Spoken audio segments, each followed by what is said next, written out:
સુરત શહેરના મૈધરપુરા પોલીસ સ્ટેશનમાં દાખલ થયેલ ગેરકાયદેસર દેહ વેપારના ગુનામાં નાસ્તા ફરતા આરોપીને ઝડપી પાડતી સુરત શહેર ક્રાઇમ બ્રાન્ચ.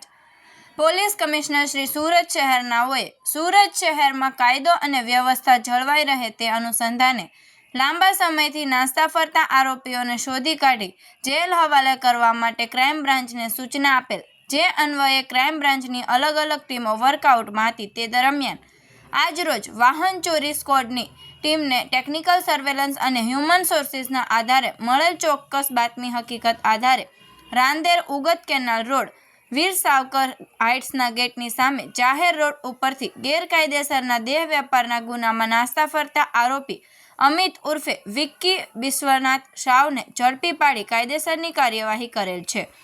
સુરત શહેર એએચટીયુએ ગઈ તારીખ 31/8/2025ના રોજ મૈધરપુરા ભરત નિવાસ શાક માર્કેટ પાસે બરહાનપુરી ભાગળના બીજા માળે ફ્લેટમાં રેડ કરી દેહ વેપારમાં ચાલતા ગોરખધંધાનો પર્દાફાશ કરી આરોપી અજય ઉર્ફે છોટુ ત્રિવેણી પ્રસાદ શર્મા તથા આમિર ખાન મતીષ ખાન નાઓને ઝડપી પાડી તેઓની પાસેથી રોકડા ₹5,800 તથા કોન્ડમ નંગ